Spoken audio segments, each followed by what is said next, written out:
Good morning students. तो हम कौन सा चैप्टर कर रहे हैं? सॉल्यूशन कर रहे हैं। ठीक है, कौन सा चैप्टर कर रहे हैं? सॉल्यूशन। तो सॉल्यूशन में बच्चे मैंने आपको बताया था सॉल्यूशन क्या होता है? क्या होता है सॉल्यूशन? सॉल्यूशन होता है होमोजेनियस, दो अलग अलग चीजें, सॉल्यूट है, सॉल्वेंट है। सॉल्यूट सॉल्वेंट को मिक्स करेंगे, मिक्स करने के बाद अब मैं तुम्हें बताऊंगी सॉल्यूट अलग करो। तुम बोलोगे क्या मजाक चल रहा है ना, पानी से पत्ता थोड़ी निकालना है, अलग कर दूं, है ना? कर लोगे क्या? नहीं कर पाओगे। तो मतलब उस तरह का जो मिक्सचर है वो होमोजेनियस मिक्सचर है। होमोजेनियस मिक्सचर को आप क्या कहते हैं? सॉल्यूशन कहते हैं, है ना? होमोजेनियस मिक्सचर को आप सॉल्यूशन कहते हैं। तो उस सॉल्यूशन की हम कंसंट्रेशन कम कर रहे थे, याद आ रहा है? यस। कंसंट्रेशन कम कर रहे थे। कंसंट्रेशन हमेशा सॉल्यूशन की निकलती है। क्या कहा था मैंने? कंसंट्रेशन हमेशा सॉल्यूशन की निकलती है, जिसमें दो चीजें हैं, solute plus solvent. Solute plus दो चीजों की ही कंसंट्रेशन फाइंड होती है। यस और नो? ठीक है, तो ठीक है जी। तो कंसंट्रेशन की हमने बहुत सारी टर्म कर ली थी। कौन कौन सी? Molarity capital M, molarity small m, और मोल फ्रैक्शन। मोल फ्रैक्शन को किससे डिनोट करते हैं? काई से। ठीक है, तो मोलैरिटी जो मैंने तुम्हें कल बताया था क्या होती है? Molarity number of moles of solute dissolved in solution, 1 litre of the solution. तो molarity is equal to the number of mole किसके? सॉल्यूट के। यहाँ पे वॉल्यूम किसका है भाई? सॉल्यूशन का। यहाँ से क्वेश्चन देखे थे? यस देख लिए थे। जेई वाले देखे थे? यस। मेडिकल में और नॉन मेडिकल में? मेडिकल में। नीट में भी आएंगे, है ना बच्चे? जैसे थोड़े सीधी आएंगे, है ना? पर आएंगे तो मोलैरिटी क्या होता है भाई? जल्दी बोलो। Number of moles of solute, mass of solvent KG में। ये वाला मोल फ्रैक्शन क्या होता है भाई? मोल फ्रैक्शन क्या होता है? मोल फ्रैक्शन किसी कंडक्टर को सॉल्यूट का, एक सॉल्यूशन है, उस सॉल्यूशन में सॉल्यूट भी है, सॉल्वेंट भी है, सॉल्यूट भी है, सॉल्वेंट भी है। तो मोल फ्रैक्शन क्या होता है? ये तुम्हारा सॉल्यूट है, एन क्या है? Mole of solute divided by total mole of the solution. Total mole में क्या है? मोल ऑफ द सॉल्यूशन में बच्चे सॉल्यूट है और क्या है? सॉल्वेंट है, हाँ या ना? तो मोल फ्रैक्शन सॉल्यूट का कैसे निकलता है? Number of mole of solute divided by solute plus solvent. यहां पे बात हो रही है ग्राम में, देखो समझ गए इतना? तीनों फॉर्मूले में कुछ रिलेशन है, आया ना?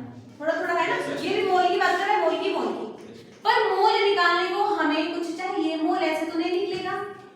मैंने बोला 2 ग्राम, 2 ग्राम नमक, 2 ग्राम नमक में मोल निकालो। अरे तुम्हें मोलैरिटी निकालनी है। मोलैरिटी किसकी निकालनी है? नमक की, सॉल्यूट की। अगर सॉल्यूट है 2 ग्राम, कितना सॉल्यूट? 2 ग्राम। 2 ग्राम तो मोल थोड़ी निकलेगा, 2 ग्राम तो मास है। मोल कैसे निकलता है? Given mass upon. अब मैं कह रही हूँ 2 ग्राम नमक खाया ना? 2 ग्राम नमक अगर तुमने ये पुट करनी है या मोल में, मोलर वैल्यू में पुट करनी, तो क्या करेंगे? जल्दी बोलो, जल्दी। Given mass upon. हाँ जी, हाँ जी। तो मोल निकलेगा, मोल ऑफ 2 ग्राम नमक क्या हो जाएगा? Is equal to the given mass किसका भाई? नमक का, बाय मोलर मास ऑफ नमक, सॉल्ट। यस मैम, हम तो आपके स्टूडेंट है, नमक ही बोलेंगे, है ना? ठीक है जी, बोलो गिवन मास कितना है भाई? 2 ग्राम। मोलर मास नमक का कितना होता है? NaCl। नमक बोलो कितना है? 23। Atomic number 11। 11 का डबल 22, उसका थोड़ा सा ज्यादा 23, है ना? इसका कितना हो जाएगा? जल्दी बोलो। Atomic number 16। शाबाश। ताली बजाओ इसके लिए। 17। 17 का डबल 34। 34 से 1 प्लस कर दो, कितना हो जाएगा? 35.5 होता है इसका, ठीक है ना? ये ग्राम कितना हो गया भाई? 58.5 ग्राम। अगर मोलर, देखो ना, मोलर मास को जब भी लिया जाता है, मोलर मास को जब भी लिया जाता है तो यूनिट क्या होती है? मास है तो ग्राम तो आएगा ही, मास है तो ग्राम तो आएगा ही। तुम्हें मैं ये थोड़ी ना बोलूं कि तुम्हारा वेट 55 लीटर है, है ना, अगर मास है तो मास को ग्राम तो बोलूंगी ना, वही है ग्राम। अब पर मोलर है तो मोल, ग्राम पर मोल, समझ गए? ये आ गया 55.5 ग्राम पर मोल। हाँ या ना, हाँ या ना?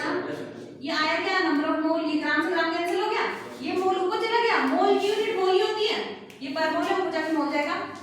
मोल मोल में ही आना चाहिए, तभी तो मोल है वो। मोल ग्राम में गलती से आ गया तो क्या होगा फिर, कुछ नहीं। यही कह रही हूँ मैं। अब मैं ये कह रही थी मोलैरिटी जब भी निकालनी है जिंदगी में तो number of mole of solute divided by the volume of solution. तो ग्राम दिया है, किसी का भी मास दिया जाता है, बोलो इसके मोल खुद निकालो, खुद निकाल के जो भी आंसर आएगा पुट करो, वॉल्यूम डालो, बात खत्म। मोलैरिटी में मोल निकालो, मास निकालो, किसका मास निकालना है, यहाँ सॉल्वेंट का निकालना है, सॉल्वेंट। यहाँ वॉल्यूम है, यहाँ वॉल्यूम है, यहाँ मास है सॉल्वेंट का। समझ पा रहे हो ना, एक सॉल्वेंट अलग चीज है, सॉल्यूट अलग चीज है, सॉल्यूशन अलग चीज है।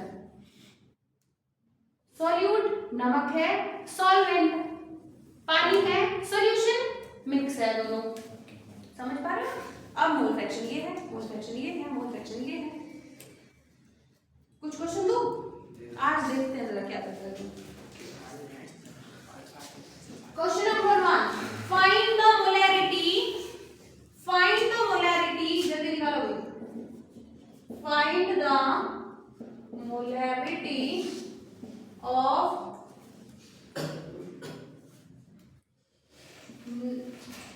90 gram of glucose dissolved in 100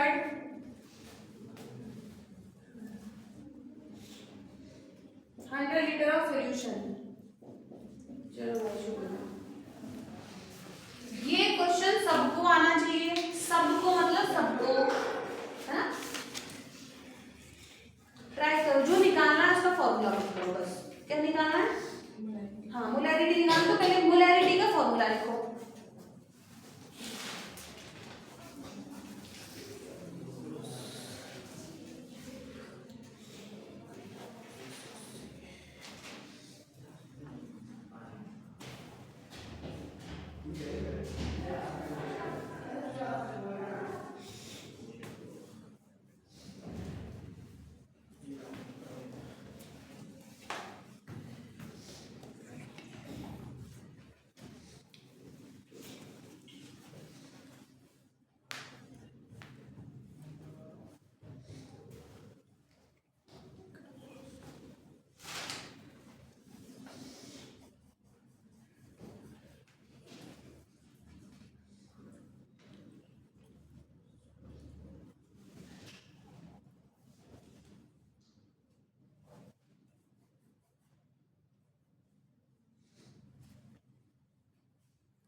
जल्दी करो, जल्दी हो गया।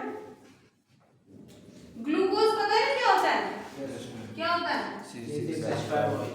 C6H5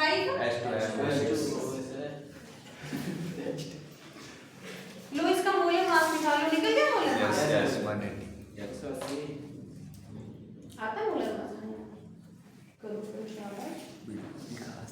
गिवन मास पैदा मोलर मास।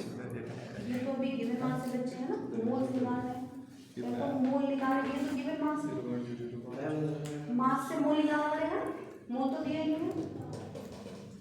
ना, गिवन मास पैदा मोलर मास, तब मोल निकलेगा, है ना? ट्राई करो।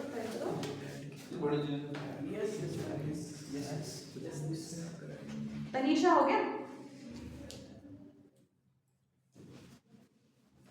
क्या निकालना है? मोलैरिटी इज इक्वल टू, बोलो जल्दी, मोल अपॉन वॉल्यूम। हाँ या ना, हाँ या ना? यही फॉर्मूला होता है मोलैरिटी का, यही फॉर्मूला होता है। अब देखो मोल की बात करेंगे, मोल क्या होता है, जल्दी बोलो। Given mass by the molar मास, किसका? सॉल्यूट की बात करता है। Molarity is the number of mole of the solute dissolve in volume of the solution. ठीक है, तो अब ये सॉल्यूट है, सॉल्यूट गिवन मास कितना था भाई? 90 ग्राम ग्लूकोज का मोल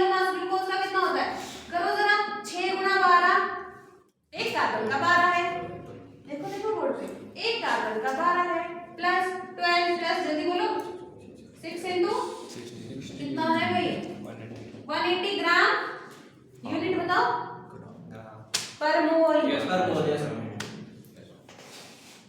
ग्राम पर मोल, ठीक है, डिवाइडेड बाय 180 ग्राम पर मोल, ग्राम से ग्राम कैंसिल, मोल ऊपर जाएगा, तो नंबर ऑफ मोल कितने आ जाएंगे 0.5 मोल, ठीक है, समझ गए, ठीक है, तो मोल की वैल्यू में पुट करेंगे, molarity is equal to 0.5 mole upon volume कितना है 100 ml, मैंने कहा वॉल्यूम कहाँ लीटर, अच्छा 100 लीटर, लीटर तो बस बात खत्म, सॉल्व करो इसको, 0.3 है 5 कहाँ है 0.3, नहीं 5 यहाँ 3 लिखा है, अरे 5 ही तो है वो, 3 लग रहा है, हाँ जी, ये 5 by 1000 is equal to 5 into 10 to the power -3 mole per litre, ये तो मोलैरिटी है, यस सर, खत्म, ये तो इतना इजी क्वेश्चन था ना। अब आगे चले, आगे चलते हैं ना, ठीक है, तनीषा हो गया, तुम्हारे पेपर में तो आएगा ही आएगा, इनके पेपर में नहीं आएगा, है ना, एक क्वेश्चन अगर आएगा तो मोलैरिटी से आएगा, मोलैरिटी, बाकी इसके बाद जो भी मैं करवाऊंगी वो सारे तुम्हारे पेपर में आने वाले हैं।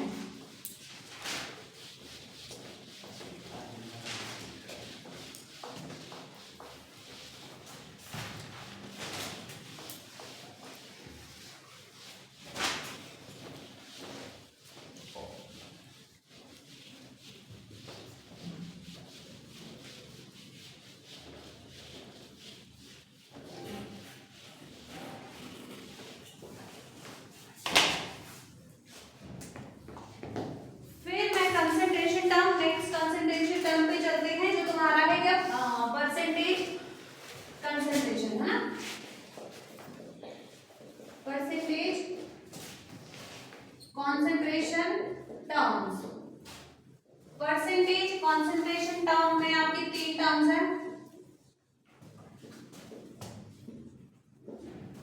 एक है तुम्हारा वेट बाय वेट परसेंटेज, एक है तुम्हारा वेट बाय वॉल्यूम परसेंटेज, एक है तुम्हारा volume by volume percentage,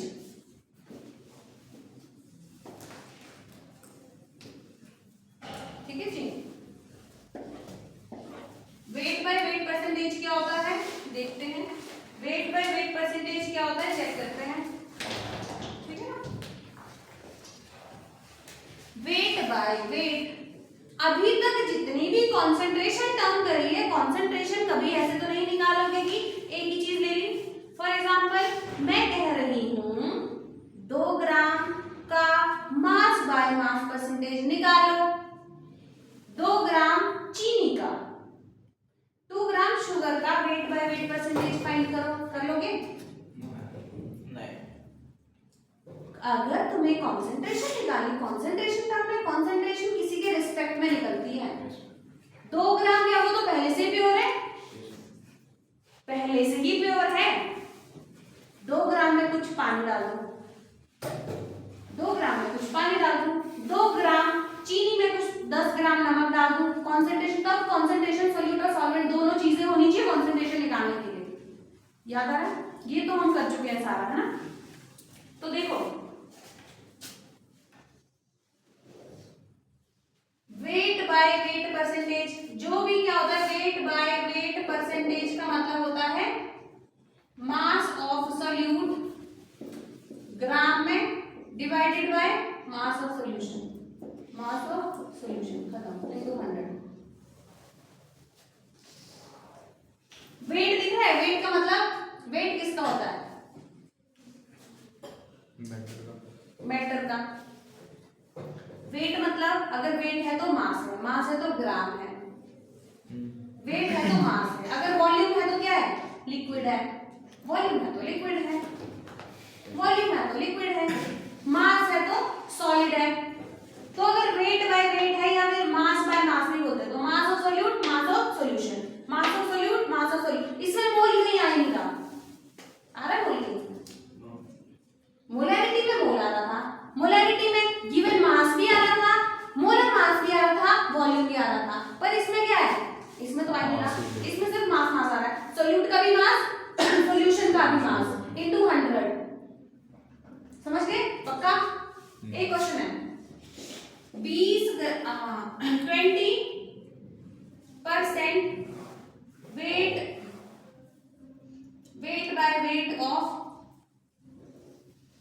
weight by weight of क्या बोलूं NaOH। इस लाइन का क्या मतलब है? NaOH aqueous solution।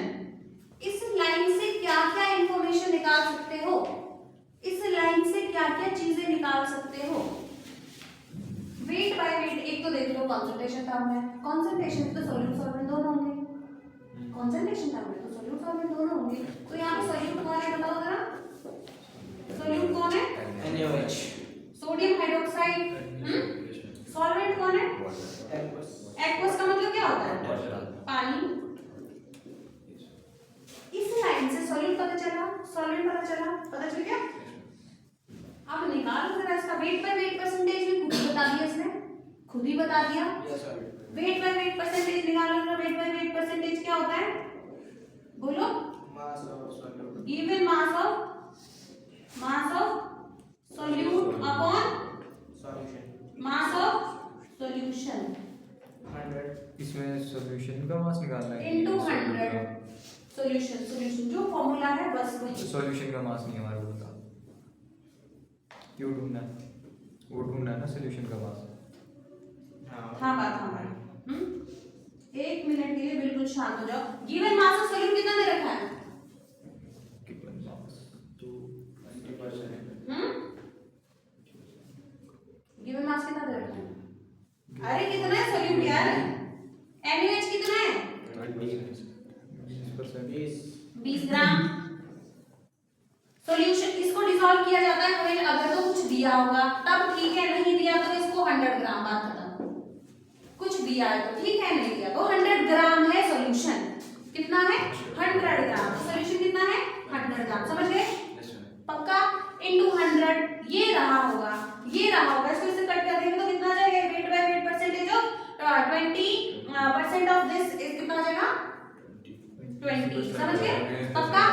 इसका ये मतलब है, इस लाइन का ये मतलब है 20 ग्राम सोडियम हाइड्रोक्साइड को 100 ग्राम सॉल्यूशन में डाला जाएगा। सॉल्यूशन का मतलब समझ पा रहे हो? क्या होता है solution? Solute plus solvent. Solute तो 20 ही है, तो सॉल्वेंट कितना रहा होगा? 80। अब यहां से फिर मैं थर्ड चीज एक और बाहर निकाल के आती हूँ। यहां से तुम्हें सॉल्यूट पता चल गया, सॉल्यूट कितना है? अब सॉल्यूट ऐसे मत बोलना, स्पेलिंग गलत कर दी, ठीक है जी? सॉल्यूट कितना है? 20 ग्राम। सॉल्यूशन कितना है? 100 ग्राम। सॉल्वेंट कितना है? 80 ग्राम, समझ गए? तो यहां से ये चीजें डिक्टेट होके बाहर आ गई, ये निकालना आ गया। देखो जब ये वेट परसेंटेज दे रखा है ना, इसका मतलब होता है मास सॉल्यूट का और मास ऑफ सॉल्यूशन। अगर कुछ दिया है तो ठीक है, नहीं तो 100 ग्राम। अगर ऐसा कुछ दिया है, ऐसा कुछ 20 ग्राम इसका डिसॉल्व इन एक्वस है तो सॉल्वेंट, आपको सॉल्यूशन कितना है? सॉल्यूशन कितना है? 100 ग्राम। 100 ग्राम सॉल्यूशन तो सॉल्यूट सॉल्वेंट दोनों होते हैं, तो दैट मींस आपका ये कितना हो जाएगा? सॉल्यूट भी निकल गया, सॉल्वेंट भी निकल गया, सॉल्यूशन भी निकल गया। पक्का? तो इस सिर्फ इतनी सी लाइन से तो मोलैरिटी भी निकाल सकते हैं, मोलैलिटी भी निकाल सकते हैं, मोल फ्रैक्शन भी निकाल सकते हैं। पेपर में तुम्हें अभी तो नहीं, इसमें क्वेश्चन तुम्हें कहेगा इसका तुम्हें मोलैलिटी फाइंड करना है, मोल फ्रैक्शन फाइंड करना है, सॉल्यूट का मोल फ्रैक्शन फाइंड करना है, सॉल्वेंट का। दिमाग चलाओ अपना जरा, कर लोगे? कर लोगे? मोलैरिटी क्या होता है? Number of moles upon mass of solvent. Mass of solvent कितना आया? 80 ग्राम। मोल तो निकल ही जाएंगे, गिवन मास कितना है डिवाइडेड बाय मोलर मास। मोल तो निकल गए, मोलैरिटी निकल गई। अगर इसके मोल निकल गए तो इसके मोल निकालने में क्या दिक्कत है? एक ही इसी सिर्फ इतनी छोटी सी लाइन से मैंने तुम्हें इतना करवा दिया इतना कुछ। एक बार फिर से देखो स्लाइड को, हो गया। एक बार फिर से देखो, थोड़ी सी कंफ्यूजन है, हाँ या ना, हाँ या ना है। ये देखिए है मुझे 20 gram weight by weight percentage of aqueous MaOH का सॉल्यूशन। सिर्फ इस लाइन का मतलब है, इस लाइन का अगर तुझे ये दिख रहा है ना, ये दिख रहा है, इसका मतलब क्या होता है? वेट बाय वेट परसेंटेज क्या होता है? जल्दी बोलो, जल्दी जल्दी जल्दी। Mass of solute upon mass of solution solution into 100 into 100, ये चीज है इनटू 100। और इसकी वैल्यू तुझे कितनी दे रखी है? 20%। कितनी दे रखी है? 20%। अगर इसकी वैल्यू 20% दे रखी है यार, 20% दे रखी है, तो इसको मैं 20 लूंगी, इसको 20 लूंगी, ये 100 लूंगी इनटू 100, तभी तो कटेगा। तो यहाँ से सॉल्यूट तो हमें सीधा पता चल गया 20 ग्राम है। इसी डाटा से हमें पता चला सॉल्यूट तुम्हारा कितना है? 20 ग्राम। है या ना, है या ना? सॉल्यूट क्या है? NaOH।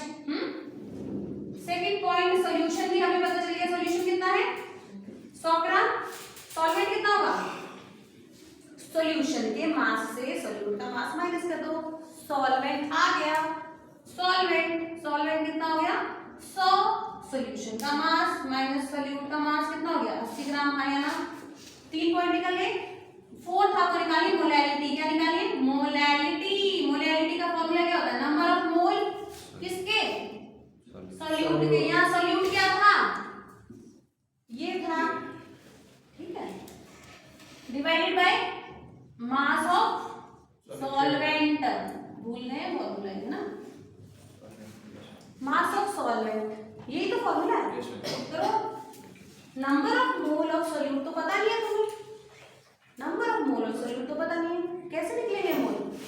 गिवन मास दिया हुआ है, गिवन मास में तो मोलर मास सॉल्यूट निकल गया।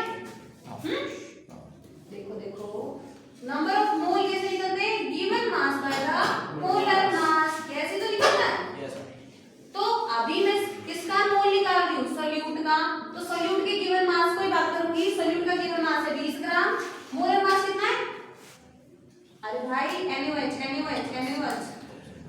था ना सॉल्यूट। Yes, sir. काउंट करो इसको, कितना है? 40 40 ग्राम पर मोल कट जाएगा, ये पर मोल से ऊपर चले जाएगा। मोल कितना आ गया? 0.5 मोल।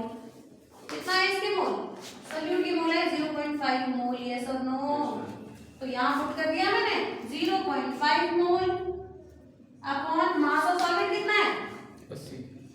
80 ग्राम। ग्राम को किसमें कन्वर्ट करना है? केजी में। क्या करूं? 100 से मल्टीप्लाई, 1000 से ऊपर मल्टीप्लाई। ये तो आता है ना हम लोगों को। इसको सॉल्व करेंगे तो मोलैलिटी भी आ जाएगी। फिफ्थ है मोल फ्रैक्शन निकालना है आपको। क्या निकालना है? Mole fraction. क्या निकालना है? Mole fraction. किसका मोल फ्रैक्शन? इतने से डाटा से ये सब कुछ हमने कर लिया, इतने से डाटा से हमने बहुत सारी चीजें करी, बहुत सारी चीजें करी।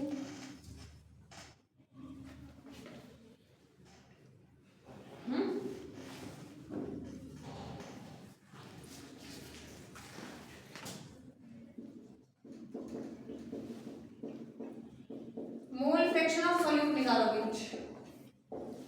मोल फ्रैक्शन ऑफ सॉल्यूट का फॉर्मूला क्या है? मोल fraction of solute, solute solute कैसे निकलता है? Number of mole of solute divided by solute plus number of mole of solvent. निकल जाएंगे? ये तो पता है, पर ये तो नहीं पता ना।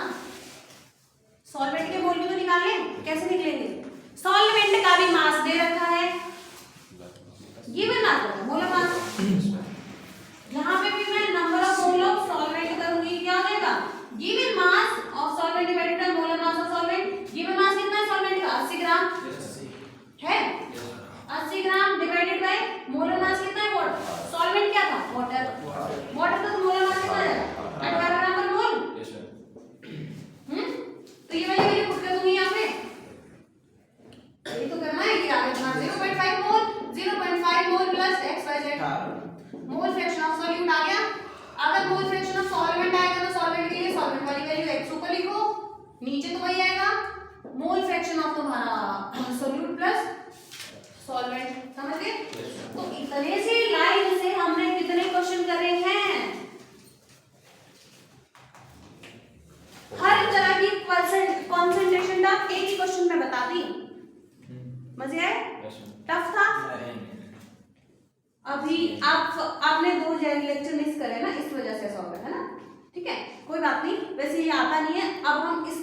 बाद कुछ शायद 20 मिनट बाद हम आगे चलेंगे वेपर प्रेशर में, ठीक है? ठीक है ना बच्चे? कहीं दिक्कत हो तो फिर मुझसे पूछ, इंडिविजुअली पूछ लियो, है ना? इसके बाद में दिक्कत आएगी, है ना? अभी आएगी थोड़ी सी होगी, है ना? थोड़ी सी आएगी, ज्यादा नहीं आएगी। फिर मुझसे इंडिविजुअली पूछ लेना, फिर मैं बता दूंगी तुम्हें, है ना? हो गया भाई? वेट बाय वेट परसेंटेज समझ आया? क्वेश्चन कैसे निकलते हैं पता चला? ये ना मैंने तुम्हें बहुत बड़ी बात बताई। कल को अगर तुम्हें नीट क्रैक करना है, जेई करना है, एक लाइन के हजारों मतलब है। याद करोगे जिंदगी में बोलो मैंने क्या क्या बोल दिया, इससे क्या क्या निकलता है, कितनी इंपॉर्टेंट चीज थी ये तो नहीं है 11th 12th की पास करनी है, इतना तो मोटिव नहीं होगा, कुछ आगे करना ही होगा ना। या ये कि साइंस छोड़ के भाग जाएंगे, साइंस तो नहीं छोड़ेंगे ना। साइंस नहीं छोड़ोगे तो ये बहुत इंपॉर्टेंट चीज है, बहुत बहुत बहुत। जितने बड़े स्टार बना सकते हो उतने बना दो, उतने स्टार बना दो, क्योंकि ये ऐसा टॉपिक होता है, ये ऐसा चैप्टर होता है कंसंट्रेशन टर्म, जो हमेशा पूरे फिजिकल केमिस्ट्री में काम आएगा, पूरे फिजिकल में काम आएगा ही आएगा, ठीक है? कर दूं मैं ये? अब मुझे ये बताओ वेट बाय वॉल्यूम से क्या समझ आ रहा होगा तुम्हें? वेट बाय वॉल्यूम परसेंटेज से क्या समझ आ रहा होगा? मास और सॉल्यूट अपॉन वॉल्यूम। हाँ बस, जैसे यहाँ पे हमने क्या लिया, मास ऑफ सॉल्यूट लिया, नीचे मास ऑफ सॉल्यूशन लिया, और यहाँ वॉल्यूम है, वॉल्यूम किसके लिए आता है? लिक्विड के लिए, तो volume of the solution into 100 खत्म। यहाँ पे इसका क्या मतलब होगा? वॉल्यूम ऑफ द, ये भी वॉल्यूम है, ये भी volume, volume of the solute divided by volume of the solution. अगर कुछ दिया है तो ठीक, नहीं तो 100 ग्राम, 100 ml, 100 ml, 100 ml खत्म। देखो यहाँ से ये भी पता चला, ये भी खत्म, कंसंट्रेशन टर्म ही खत्म हो गया, परसेंटेज कंसंट्रेशन टर्म हो गया। ये तुमने नोट नहीं करा था?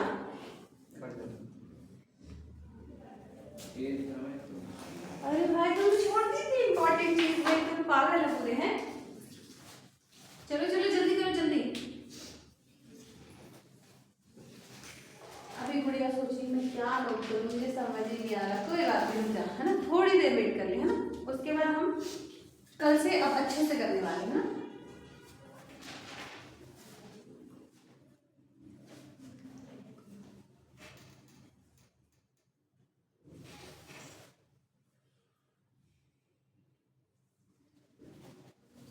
तनीषा समझ आ रहा है?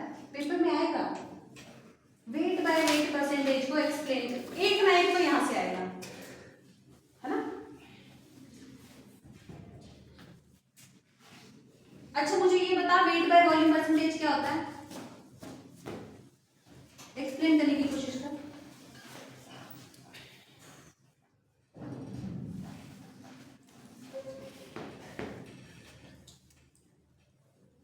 क्या होता है?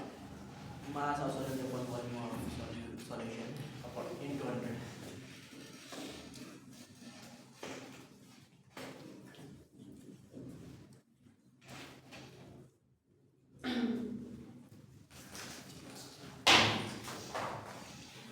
आपने फिजिक्स की क्लास लगानी है, फिजिक्स की भी ट्यूशन है आपकी। देखो बच्चे मेरी ना, आपको अब मैं, तुम कहोगे कि देखो एक सॉल्यूशन चैप्टर है NZ केमिस्ट्री नाम से, ठीक है? उसमें मेरे लेक्चर नंबर 1 और लेक्चर नंबर 2 मेरे दोनों हो चुके हैं। कल हमारा लेक्चर 3 था। Yes sir. हाँ, लेक्चर 3, ये 3 लेक्चर है तो आपको कंसंट्रेशन टर्म क्लियर हो जाएगा। ये 4th लेक्चर है, तो आज प्लेबैक स्पीड में तीनों देखती है तो तेरे लिए बेटर रहेगा। जितना अच्छे से समझेगी इस चैप्टर की फील कर पाएगी। यहाँ से हमें नंबर नहीं छोड़ने हैं, हम इस तरह से पढ़ना चाहते हैं। हंस रहे हो, सोच रहे हो मैम तो अपनी प्रमोशन करते रहते हैं ना। देखो मेरा चैनल देखो, है ना? इसलिए क्या है, NZ केमिस्ट्री के नाम से चैनल है, इसमें 3 लेक्चर पढ़े हैं सिर्फ, है ना? ये देखो और कल इस लेक्चर पे आओ, अगले वाले में, है ना? ठीक है? प्लेबैक स्पीड करके इंक्रीज करके देख ले, जैसे मर्जी देख ले, है ना? वो कह रही मैम भीख मांग रहे मुझसे, है ना? भीख ही मांग रहे भाई। फिर पता क्या होगा ना, फिर हम ये चैप्टर ही छोड़ दे बैठे रहेंगे। स्किप नहीं मतलब छोड़ेंगे तो नहीं, मतलब तुम्हारे लिए ऐसा हो जाए कि मतलब समझना है। वैसे तो समझ जाएगा ना, वैसे मैं अच्छा पढ़ाती हूँ, इतना मुझे पता है। मैं वो तारीफ करी है तुझे, तो मैं ना दरवाजे के बाहर बिठाऊंगी, बुजुर्ग बुजुर्ग करता रहता है। क्या यार मैं थोड़ी करती हूँ। चल कोई बात नहीं, नोट करना है करो, नहीं करना कोई बात नहीं, कर लेना अपने आप। तुम्हें पता है कहाँ कंटेंट मिलने वाला है इसका, मुझे आगे भी करवाना है।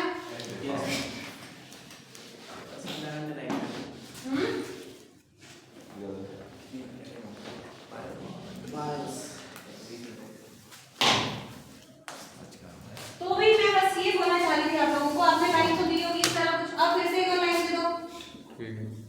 Weight by weight percentage, weight by volume percentage, volume by volume percentage. Weight by weight percentage का मतलब क्या है, जल्दी बोलो जल्दी जल्दी। वेट बाय वेट मतलब वेट बाय वेट परसेंटेज क्या होता है, मास ऑफ सॉल्यूट, सॉल्यूट का मास सॉल्यूशन का मास बताओ इनटू 100। यहाँ पे इसका क्या मतलब होने वाला है, ऊपर क्या लिखना है सॉल्यूट, नीचे सॉल्यूशन। अगर कुछ दिया है तो ठीक, नहीं तो 100 ग्राम लिख दो, बात खत्म। यहाँ पे क्या लिखूं जल्दी बोलो, मास ऑफ, ऊपर तो सॉल्यूट का मास ही लिखना है क्योंकि वेट है, नीचे क्या लिखूं सॉल्यूशन, सॉल्यूशन का क्या लिखना है वॉल्यूम ऑफ सॉल्यूशन इनटू 100, समझ गए।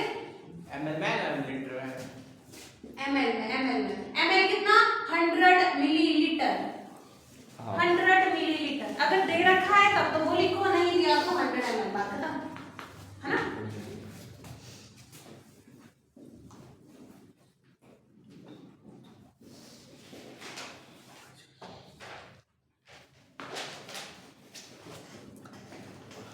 फिर है आपका V by V परसेंटेज, क्या है V by V, V क्या है वॉल्यूम बाय वॉल्यूम परसेंटेज का क्या मतलब है, ऊपर कौन आएगा सॉल्यूट, नीचे कौन आएगा सॉल्वेंट, सॉरी सॉल्यूशन, कौन आएगा सॉल्यूशन। तो V by V percentage is equal to the volume of, अरे यार थोड़ा volume of solute upon volume of solution. ये भी तुम्हारा ml में आएगा, ऊपर नीचे 100 ml में आया ना, इनटू 100 कर लोगे। अब एक डेटा गलती से दे दिया जाए, उससे तुम सब निकाल सकते हैं, मोलैरिटी, मोल फ्रैक्शन, ठीक है, मास, जैसे फर्स्ट क्वेश्चन में मैंने करवाया था उस तरह से कुछ भी निकाल सकते, कुछ भी निकाल सकते, कुछ भी निकाल सकते। बस तुम्हें पता होना चाहिए मोल और मास परसेंटेज में डिफरेंस क्या है। मोल में ऊपर सॉल्यूट के मोल लिए जाते हैं, पर यहाँ पे सॉल्यूट का मास लिया जा रहा है। समझ पा रहे हो, समझ पा रहे हो पक्का। सॉल्यूट के मास लिए जाते हैं, यहाँ पे वहां पे सॉल्यूट के मोल लिए जाते हैं। मोल कैसे निकलता है, given mass by the molar मास, जो भी वैल्यू दी है उसका मोलर मास उसको डिवाइड कर दो, बात खत्म है ना। अब बात करेंगे स्ट्रेंथ की, किसकी बात करने वाले, ये वाला नोट कर लिया, यहाँ से क्वेश्चन कैसे आते हैं आपको समझ गए होंगे कैसे आते हैं ना। इसके बाद करने वाले हैं कॉन्सेंट्रेशन टर्म, नेक्स्ट है आपकी स्ट्रेंथ, क्या है स्ट्रेंथ।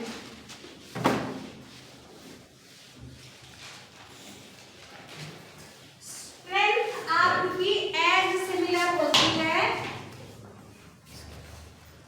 मोलैरिटी जैसी, थोड़ी थोड़ी मोलैरिटी जैसी ही आपकी स्ट्रेंथ होती है। इसके बाद कौन सी टर्म कर रहे हैं, स्ट्रेंथ, स्ट्रेंथ क्या बात कर रहे हैं, पेपर में पूछिए स्ट्रेंथ क्या होता है, क्या बोलोगे, थोड़ा सा अपना दिमाग देखना, दिमाग में क्या बोलना कि मुझे पता है मोलैरिटी क्या होता है, क्या होता है मोलैरिटी, क्या होता है नंबर ऑफ मोल सॉल्यूट के अपॉन वॉल्यूम ऑफ सॉल्यूशन, इतना पता है। मोल क्या होता है, मोल मोल गिवन मास ऑफ इसका अपॉन मोलर मास ऑफ, अरे जब सॉल्यूट की बात हो रही है तो ये भी तो सॉल्यूट ही होगा। अरे मोल सॉल्यूट के है तो गिवन मास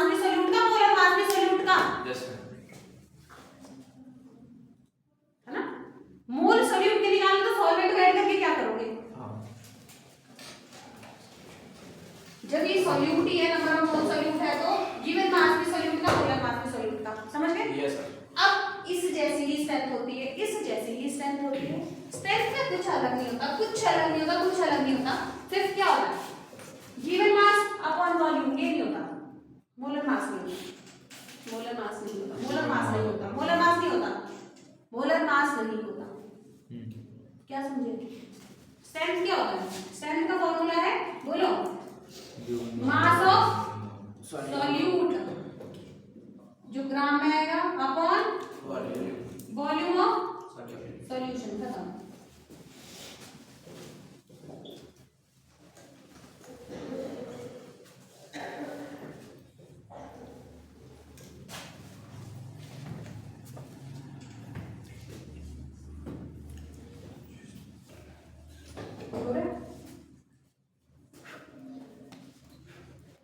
इसका फॉर्मूला क्या बनाऊंगी मैं?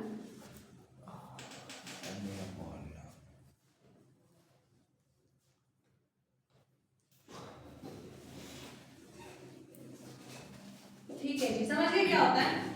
यूनिट बताओ जरा, स्ट्रेंथ की यूनिट, यूनिट ये ग्राम में, वॉल्यूम में रहेगा लीटर में, तो स्ट्रेंथ की यूनिट क्या रहेगी? ग्राम पर लीटर। ग्राम पर लीटर। अगर कभी भी ग्राम पर लीटर दे रखा है मतलब वो क्या है? स्ट्रेंथ है। ये वाला लीटर होगा, मैं मिलीलीटर लीटर में होगा, ये भी लीटर में। अगर मिलीलीटर में भी लीटर में कन्वर्ट करो, लीटर में कन्वर्ट करना पड़ेगा। जैसे आपने एक क्वेश्चन दे दिया यहाँ से ना, और अपना दिमाग खोल के देखना जरा, कितना तुम्हारा दिमाग चलता है, देखते हैं, है ना? एक सेकंड,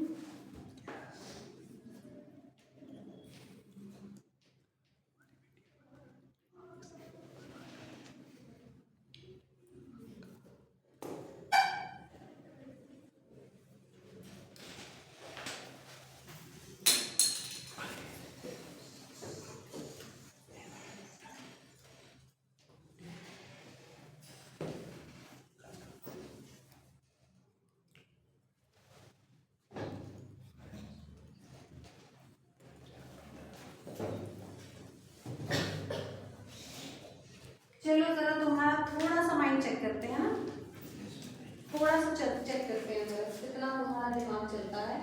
एक क्वेश्चन है, वो क्वेश्चन कह रहा है, a solution is prepared, a solution is prepared by adding 2 gram of X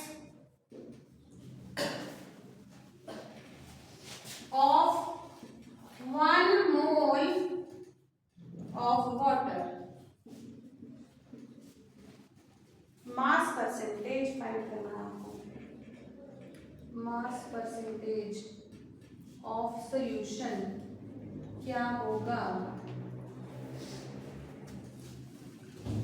mass percentage का मतलब समझते हो? हाँ या ना, हाँ या ना, हाँ या ना, ऐसे बोलो बच्चे पर। M/M परसेंटेज,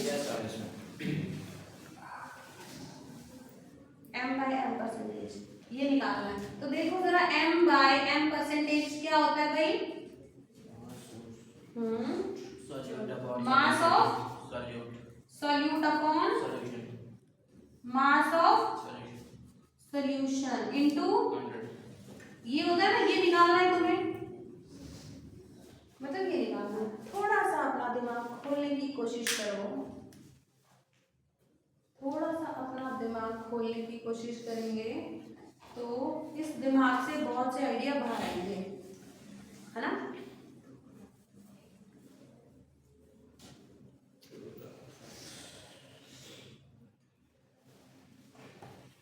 यहां इस लाइन से पहले मुझे बताओ सॉल्यूशन है ये? इस लाइन से मुझे बताओ ये सॉल्यूशन है? इसमें 2 ग्राम कुछ तो X है, X कोई सॉल्यूट है, हमें नहीं पता, X से कोई मतलब नहीं है हमें, X कुछ है ना सॉल्यूट, और वाटर भी है, सॉल्वेंट है, सॉल्यूट है, सॉल्वेंट है, हमें नीचे क्या चाहिए? Mass of solution. X का तो मुझे क्या पता चल रहा है भाई? 2 ग्राम मास पता चल गया, तो मैं यहाँ पे तो 2 ग्राम लिख सकती हूँ सीधा सीधा। नीचे मुझे मास ऑफ सॉल्यूशन लिखना था, मास ऑफ सॉल्यूशन में किसका मास आता है?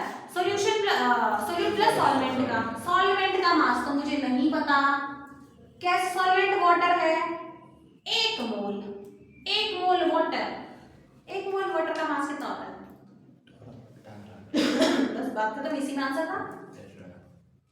1 मोल वाटर, ये तो तुमने वैसे पढ़ा होगा 11th में भी। 1 मोल एनीथिंग उसका मोलर मास होता है।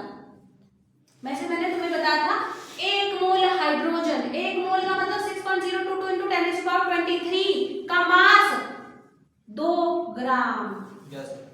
2 ग्राम। तो वाटर वाला भी मैंने तुम्हें एग्जांपल बताया था, मैंने कहा था वाटर के 6.022 into 10⁻23 वाटर के मॉलिक्यूल जब इकट्ठे हो जाएंगे तो उनका मास कितना हो जाएगा, उनका मास कितना हो जाएगा, उसका मोलर मास कितना है 18 ग्राम। कितना है 18 ग्राम, समझे? अरे भाई मैं ऐसे बोल रही हूँ, तुम्हें तो मैंने करवाना है ना, अभी करवाना है, जस्ट तो टेंशन मत ले बिल्कुल भी, है ना। पर फिर भी ये वाटर है, मैं कह रही हूँ 1 मोल किसी का भी ना, 1 मोल का मतलब 6.022 into 10⁻23 वाटर के मॉलिक्यूल हाँ है ना, उसका मास क्या होता है, उसका मोलर मास कितना है, वाटर का मोलर मास जो भी है कितना है, इसका 2 है, एक हाइड्रोजन का 1 होता है, दूसरे का 2 प्लस ऑक्सीजन का 16, कितना हो गया 18 ग्राम। खत्म, क्वेश्चन ही खत्म, बस इसको समझना डिफिकल्ट था,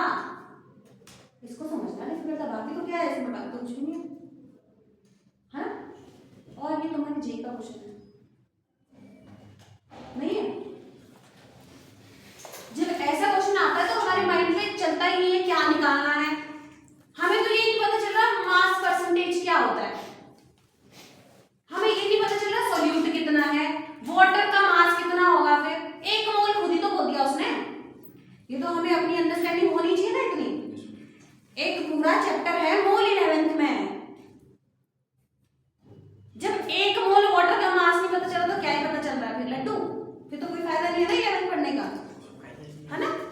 तो बोलो जी क्या करो, mass by mass percentage is equal to कितना हो जाएगा, बोलो सॉल्यूट का मास है 2 ग्राम, 2 ग्राम प्लस जल्दी बोलो सॉल्यूशन चाहिए तुम्हें 18 ग्राम इनटू 100, करो ऐसे सॉल्व करो शाबाश, 2/20 करो इसको सॉल्व, 2/20 का मतलब कट गया 0.1 into 100, अरे भाई 0.1 into 100 नहीं आया, सॉल्व करेंगे कितना हो जाएगा ये 10%, मास बाय मास परसेंट आ गया 10%, आया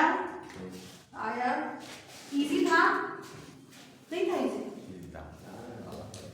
टफ हो रहा है, समझ तो आ रहा ना, समझ में नहीं आ रहा। अब मैं तुम्हें इतना बात नहीं पढ़ाऊंगी कल से, है ना, ठीक है, एग्जामिनेशन पैटर्न से पढ़ते हैं, ठीक है। अगर तुम्हें लग रहा है ज्यादा हो रहा है तो कोई बात नहीं, है ना, बोलो क्या ज्यादा था नहीं, ये तो दिमाग चलाने वाला था, क्या था, माइंड चलाओ बात खत्म। जो पढ़ा है जिंदगी में याद रखना, कभी भी कुछ पढ़ते हैं, कभी भी कोई चीज पढ़ते हो ना आप लोग, तो उसको ये नहीं आप रट्टा मारो और खत्म है वो। इन फ्यूचर नीट और जे में जाना है तो आपके कॉन्सेप्ट इतने क्लियर होने चाहिए, आपको एक लाइन का मतलब इतने अच्छे से पता होना चाहिए, उस लाइन से 10 रंग की चीजें पूछी जाए तो उस लाइन को आप इतना अच्छे से डिक्टेट करो, स्कैन करो उस लाइन को कि अच्छा ये ऐसे बोल रहा है, ये ऐसे बोल रहा है, ये ऐसे बोल रहा है, अगर ऐसे ऐसे बोल रहा है, ये लाइन का मतलब मुझे पता है तो बस मैं सोल्यूशन निकाल दूंगी, उस क्वेश्चन को सॉल्व कर सकती हूँ या कर सकता हूँ। अगर क्वेश्चन की लाइन को ही आप क्या कहते हैं वो समझ ना पाओ, अंडरस्टैंडिंग ना हो आपकी, तो आप नहीं कर पाओगे। एक क्वेश्चन में रट्टा मारोगे, 2 मिनट के लिए रट्टा मार दिया तुमने इसमें, अगला क्वेश्चन कुछ और आएगा ना, तो रट्टा मार के कभी जिंदगी आगे नहीं बढ़ने वाली, कभी आगे नहीं बढ़ने वाली, है ना। एक स्ट्रेंथ वाला क्वेश्चन दूं, समझ गए? स्ट्रेंथ होता क्या है? हाँ स्ट्रेंथ निकल जाएगा, पता है ना स्ट्रेंथ क्या होता है। एक स्ट्रेंथ वाला क्वेश्चन देखती हूँ, एक स्ट्रेंथ वाला क्वेश्चन देखती हूँ।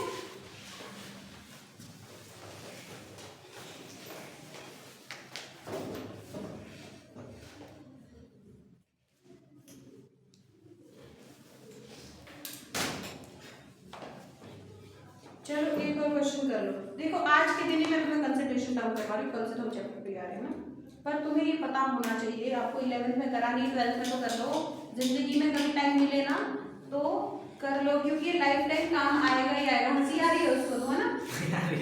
है ना? चलो एक क्वेश्चन और है, क्वेश्चन नंबर 2 है,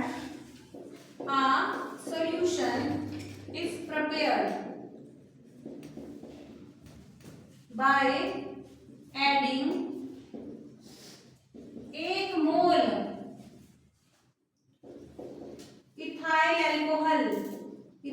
alcohol in 9 mole water. Mass percentage of solute. Mass percentage of solute is. तुम्हें गिवन है बच्चे क्वेश्चन में molar mass of ethyl alcohol का 46 ग्राम, और आपको क्या दे रखा है, ग्राम पर मोल में होता है भाई मोलर मास, ओके। और आपको क्या दे रखा है, वाटर का भी मोलर मास 18 ग्राम पर मोल दे रखा है। करो जी, अपना दिमाग चलाओ, क्या निकालना है क्या है, थोड़ा सा माइंड चलाने की कोशिश करेंगे।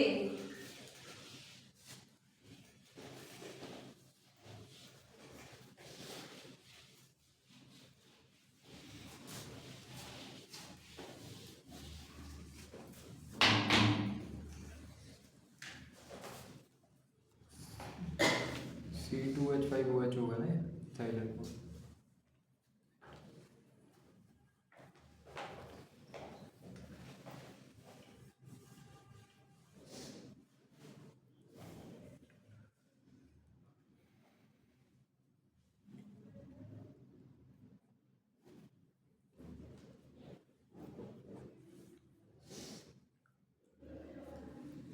अगर तुमने ये क्वेश्चन कर लिया तो मतलब तुम बहुत अच्छे लेवल पे, तुम्हारा माइंड एक्टिवेट हो चुका है।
हो रहा है?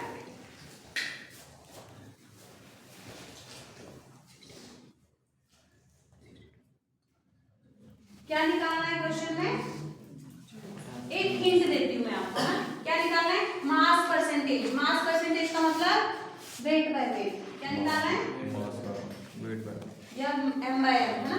ये निकालना, फॉर्मूला क्या होता है? गिवन मास किसका? सॉल्यूट का अपॉन मास ऑफ सॉल्यूशन में कौन कौन आता है? Solute plus solvent into 100। अब तुमने कुछ तो दे रखा है। अब इस क्वेश्चन को थोड़ा ध्यान से देखेंगे। इस क्वेश्चन को ध्यान से देखेंगे। ध्यान से देखने के बाद मुझे क्या दिख रहा है? Solution prepared by adding this ethanol in this. इस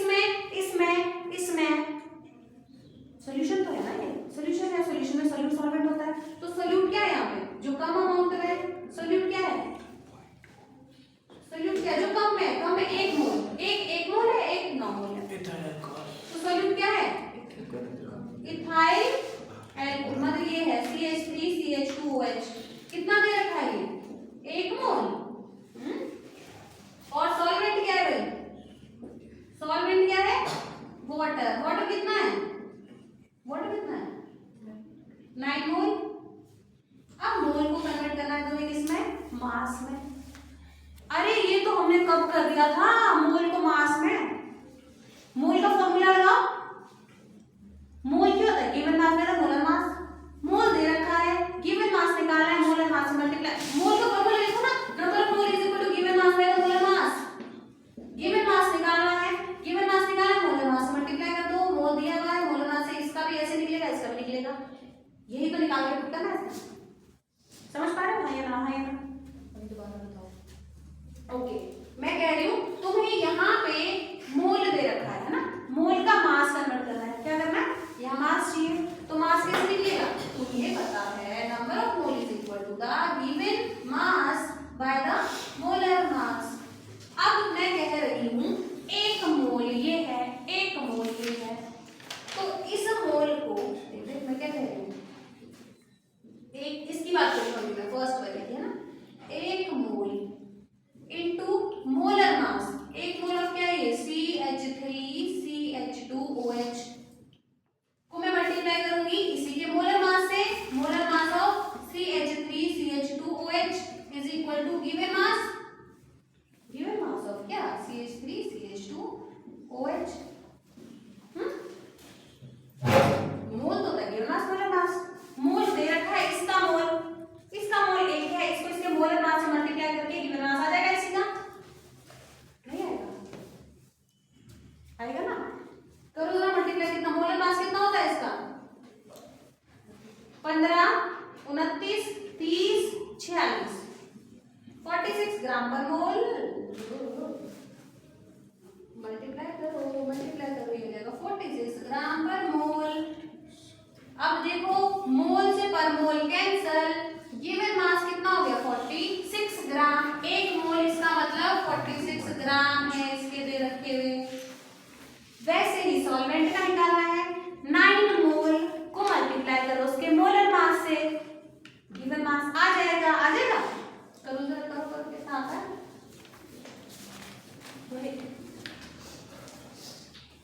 इतना कंफ्यूजन हो गया था तुम्हें क्या? हो गया फर्स्ट क्वेश्चन सबका? कितना है आंसर?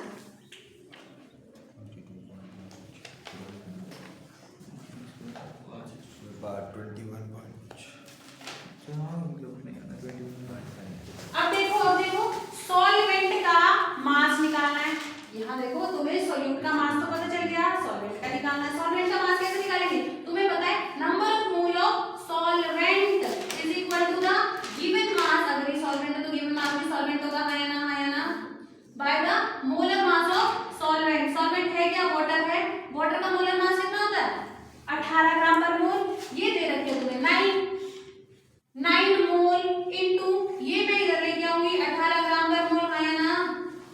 पर मोल से पर मोल कैंसिल, पर मोल से मोल कैंसिल, कितना हो जाएगा? करो जरा इसको।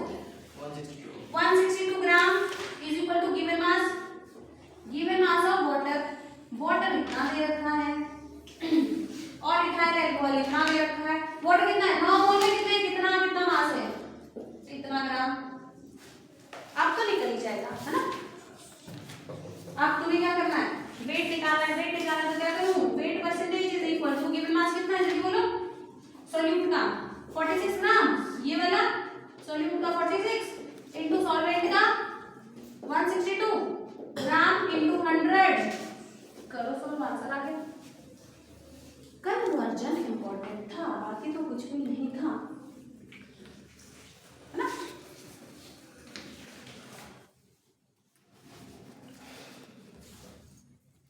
अब सीधा कोई होता है ना, देखो सीधा तो बोलो इसको कट कर दे। ऐसे कट होता है? नहीं, ऐसे कट नहीं होगा। पहले प्लस होगा फिर कट होगा, है ना? पहले ये प्लस होगा फिर कट होगा।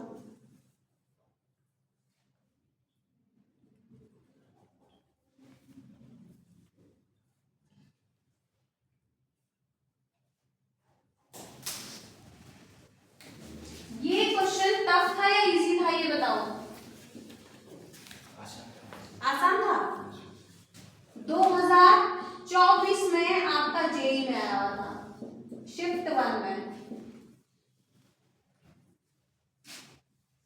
टफ था या इजी था?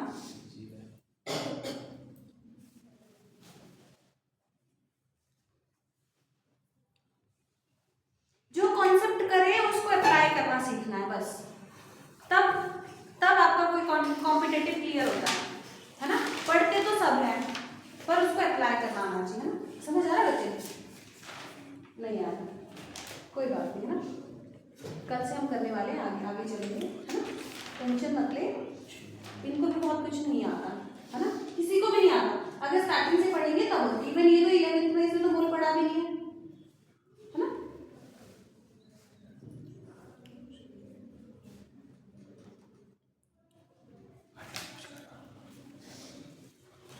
मुझे आज इसको गलत दिखा देना आज की क्लास में से शुरुआत नहीं चाहिए थी है ना। टेंशन होगी इसको, टेंशन मत ले है ना। कल से हम बहुत अच्छे से करने वाले हैं ना। कल से हम न्यूमेरिकल पे नहीं आएंगे, आगे कॉन्सेप्ट पे ही चलेंगे, ठीक है।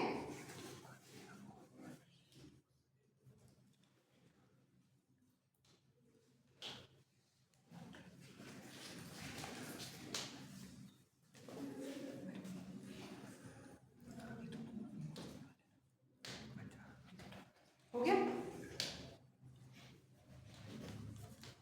तनीषा?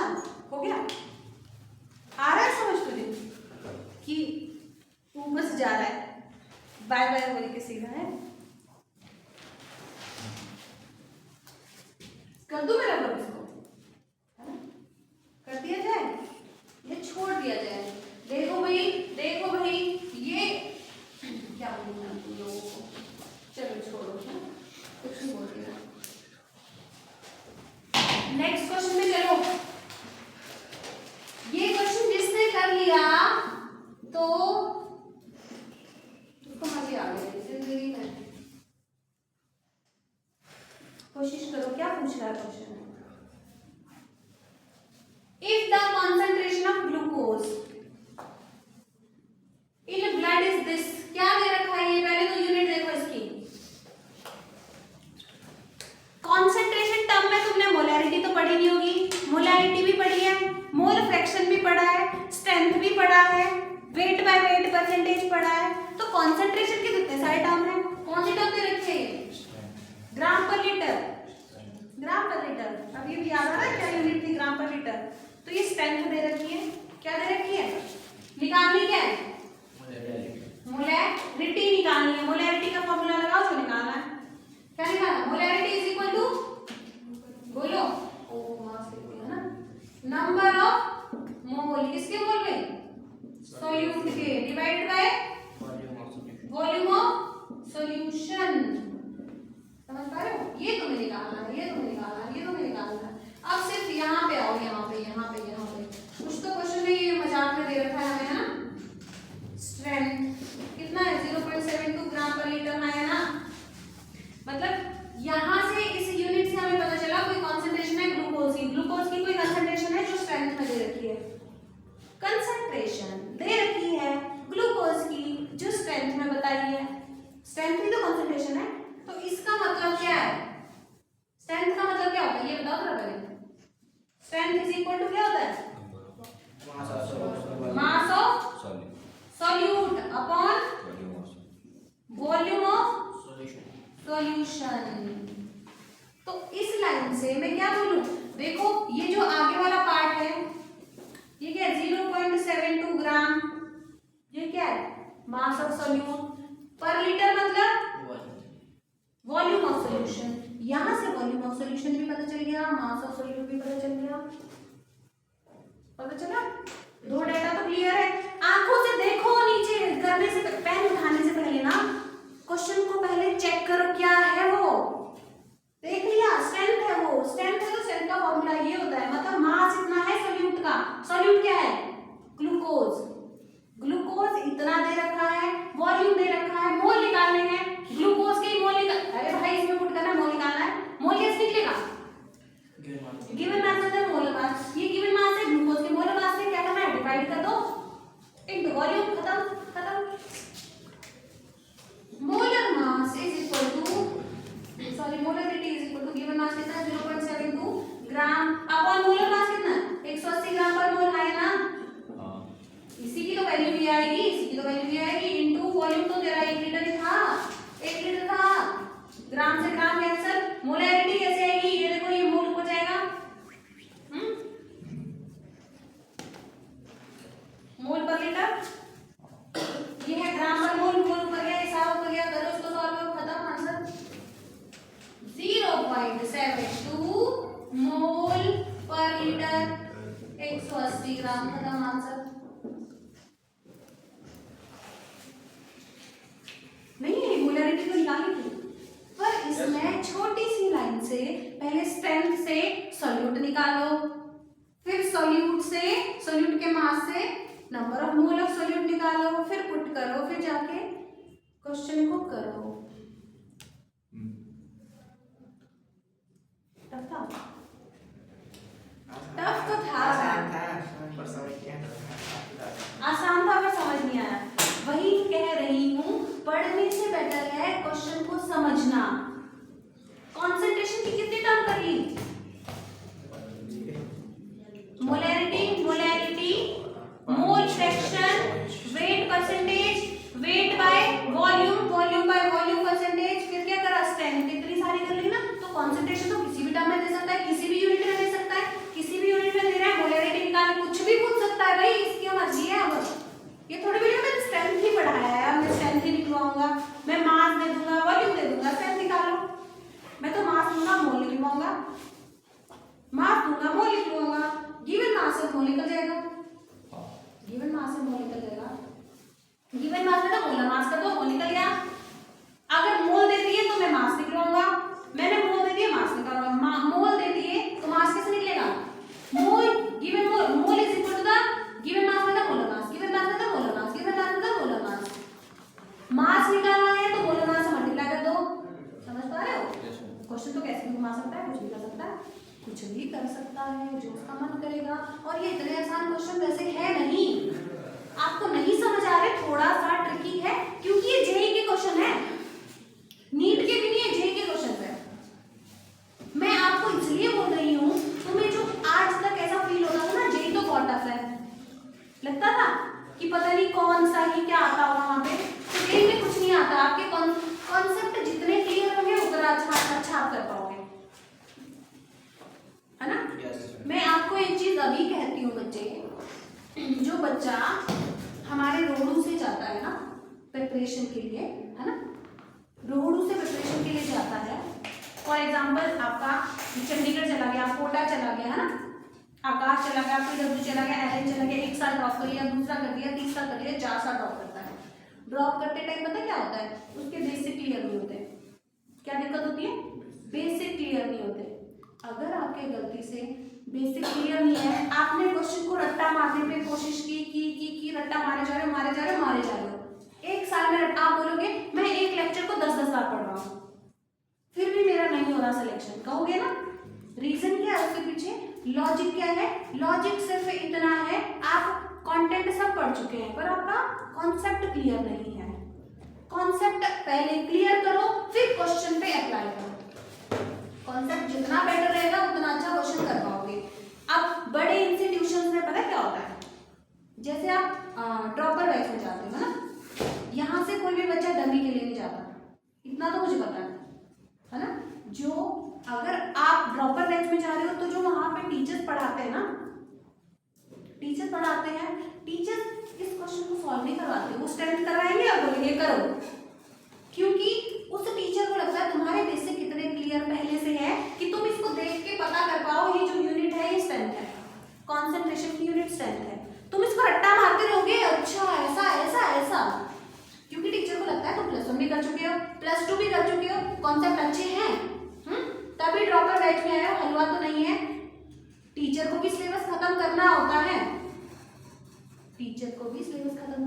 है, इसलिए वो इतना डीप आपको नहीं पढ़ा सकता। आपके पास टाइम होता है 11th और 12th की, अपने कॉन्सेप्ट जितने अच्छे कर सकते हो करो, अगर आगे इस फील्ड में जाना है। नहीं तो 4 साल का जो आपका प्रिपरेशन फेज रहता है उसमें 4-4 लाख फीस दे दो, कितने लाख चले गए? 16 लाख, है ना। उसके बाद आप एक सिंपल से कॉलेज में जाओ, 4 साल आपको, पहले साल तो आपको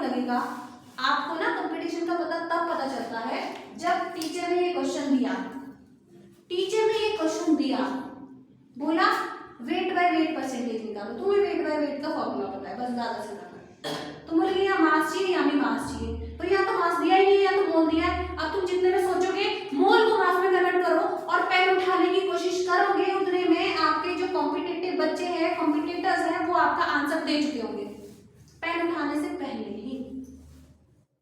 मैं डरा नहीं रही हूँ, मैं बात बता रही हूँ ना, पेन उठाने से पहले ही उसका माइंड इतना एक्टिवेट है, इतना अच्छा माइंड है, उसने क्या किया, मोल है, मोल को क्या निकालना है, गिवन मास निकालना है, मोल जिसका भी दे रखा है उसके मोलर मास से सीधा मल्टीप्लाई कर दिया, उसकी कैलकुलेशन भी इतनी अच्छी है, करो मल्टीप्लाई, खत्म बात। एक मोल दे रखा है, एक मोल दे रखा है, इसके मोलर मास से मल्टीप्लाई करो, गिवन मास आ गया। तुम पेन उठाओगे, फॉर्मूला लिखोगे और पेपर इतना लंबा होता है भाई, पेपर बहुत लंबा होता है, ये नहीं है तुम कैलकुलेशन में ही लगे रहो, एक क्वेश्चन में 10 से 15 मिनट लगाओ, पेपर भी तो पूरा सॉल्व करना है। माइंड भी एक्टिव होना चाहिए, माइंड भी बहुत एक्टिव, तब कंपटीशन में पार्टिसिपेट कर पाओगे। मैं अभी तुम्हें इसलिए अवेयर करवा रही हूँ क्योंकि तुम अभी यहाँ पर हो, है ना। कंपटीशन की तैयारी ऐसे ही होती है ना। माइंड को जितना अच्छा तेज करोगे, शार्प करोगे, मैंने आप लोगों को नहीं समझ आता ना, तुम 10 बार बोलो मैम नहीं समझ आया, लिखो ही मत नोटबुक पे, मैं 10 बार बोर्ड पे लिखूंगी, बस रट्टा मत मारो, किसी चीज पे रट्टा नहीं मारना, किसी भी चीज पे। तो आप लेवल देखो बच्चों का, ऑल इंडिया रैंक कैसे तो नहीं आते होंगे, है ना। कितने क्वेश्चन होते हैं पेपर में, है ना, बहुत होते हैं। और आपका जेई में तो जेई मेंस होता है, एडवांस होता है, पहले मेंस भी देना है, एडवांस भी देना है ना। नीट वालों को सबसे ज्यादा डर लगता है किससे, फिजिक्स से और फिजिकल केमिस्ट्री से, है ना। आपका मैथमेटिक्स बहुत लॉजिकल सब्जेक्ट होता है और बहुत अच्छा सब्जेक्ट है, टफ नहीं होता ये। हम अपनी अंडरस्टैंडिंग को इतना वीक बना देते हैं कि पता नहीं, हमें तो रट्टा मारने की आदत होती है। रट्टा मारने को ही कह रही, याद करना भी बहुत बड़ी पावर होती है, इतना आप याद नहीं कर सकते, है ना। अब ये कहने लग जाओ ये जेई आसान होता है, ये ऐसा हो जाता है, ऐसे मत सोचना कभी, क्योंकि आपको मैं एक बात कह रही हूँ बच्चे, जेई का और नीट का, डॉक्टर और इंजीनियर का काम बहुत अलग होता है। डॉक्टर इतना पढ़ता है, उसकी कैपेसिटी इतनी ज़्यादा होती है, कुछ पढ़ने की, कुछ याद करने की, कुछ इतना, वो इसलिए क्योंकि जब उसने ना ओटी में जाना है, पेशेंट को दवाई देनी है, तो ये थोड़ी बोलेगा अगर मेरे को अभी याद नहीं आ रहा, है ना, मैं घर जाके 10 घंटे बाद दूंगा तेरे को दवाई, है ना। उसको तो इमीडिएट एक्शन चाहिए। इसीलिए एमबीबीएस की स्टडी ऐसी होती है कि उसको बहुत चीज़ें याद करनी पड़ती है। बायोलॉजी इसलिए याद करने, वैसे तो बहुत कॉन्सेप्चुअल भी बहुत होता है ना, कॉन्सेप्ट भी बहुत होते हैं। इसलिए डॉक्टर का ये होता है कि मेरे को जितना अच्छा याद रहेगा, मैं बच्चे को, मैं पेशेंट को उतनी अच्छी जल्दी उसका इलाज कर पाऊंगा। पता चले एक कोटी में लेके उसका ऑपरेशन हो रहा है ना, वो मैं तो भूल गया ये क्या करना था इसके बाद, है ना। पर इंजीनियर का क्या, पुल बनाना है, 1 सेकंड के लिए पुल बनाना है, एरोप्लेन बनाना है, कुछ बनाना है ना, कोई फाइटर जेट बनाने हैं, है ना, फाइटर प्लेन्स बनाने हैं, कुछ ऐसी चीजें हैं। कल को इंडिया पाकिस्तान की लड़ाई होगी, इंडिया चीन की होगी, मेरे को कुछ बनाना है उसके लिए, ना। तो अभी से वो तैयारी करेगा, एक साल तो नहीं बनता, एक टाइम नहीं बनता ना, उसको तो उसका तो स्ट्रगल चला रहेगा 1 साल से 10 साल तक। एक बार बनाएगा, लॉन्च करेगा, वो फेल हो गया, फिर देखेगा उसमें मॉडिफिकेशन करनी है, फिर और मॉडिफिकेशन करेगा, फिर मॉडिफिकेशन करेगा, तो उसको टाइम है कि मैं सोचूंगा, मैं लॉजिकल चलूंगा। इसलिए जेई और नीट का पैटर्न बहुत अलग होता है। जेई वालों को ये होता है कि मेरे को तो लॉजिकली चलना है, चल अगर मैं आज थक भी गया हूँ, मतलब अगर ऐसा हो चुका है तो थोड़ा सा मैं रेस्ट लेके आगे फिर कर लूँगा, है ना। जैसे तुम्हें पता होगा अभी एक गुजरात में बहुत बड़ा पुल बना था, पता है, सबसे बड़ा पुल बना था और वो टूट गया, पता है ये बात, किसकी वजह से टूटा वो, ठेकेदार। आगे ठेकेदार आगे तो मीटिंग तो सस्ते वाले हैं।